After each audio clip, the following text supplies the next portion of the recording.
The honourable member for Abbotsford. Well, Mr. Speaker, today the Finance Minister admitted that his ethical standards are in tatters. Ministers are not supposed to directly own shares in companies, especially those they regulate. So to get around that, the minister hid his mega-million-dollar fortune in an Alberta-numbered company, dodging ethical guidelines and paying less tax than other law-abiding Canadians. Only a wealthy and entitled finance minister could pull off such a stunt. With his integrity in shambles, will the minister now admit that he's still in a conflict of interest? The honourable Minister of Finance.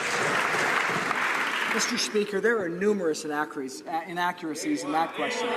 Let's start with the very first fact that I disclosed all of my assets to the Ethics Commissioner. That was very important. Let's move forward to say that I actually took the recommendation. Order. Perhaps members didn't hear what I said earlier about losing a question, because that could happen very soon. Honourable Minister of Finance has the floor. The second step, of course, was taking the recommendations from the Ethics Commissioner so that I could make sure that I was free of conflicts of interest. This is about respecting the officers of Parliament. Now, it's not a surprise to me that the members opposite who didn't respect Statistics Canada, who didn't respect science, also don't necessarily respect an officer of Parliament. I'm going to continue to do so and live up to the highest standards that Canadians expect of me. The honourable member for Abbotsford. Well, Mr. Speaker, the minister conveniently forgot the company with the French villa that he forgot to disclose.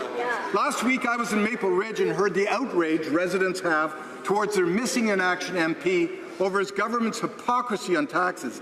Small businesses are angry that the finance minister, who is asking them to pay more taxes, receives tens of thousands of dollars per month from a company that he owns and regulates, and that is registered in an offshore tax haven. Why did it take him 2 years to admit that he failed to uphold the ethical standards expected of a finance minister? The honourable Minister of Finance. Mr. Speaker, the statement was entirely factually incorrect. But let me move forward and say what we've done for Canadians this week. For small businesses across the country, we are moving forward to lower their tax rate. By January 1st, 2019, they will have a 9% tax rate, which is lower than the 10.5% presently. What we're also doing is making sure their system is fair.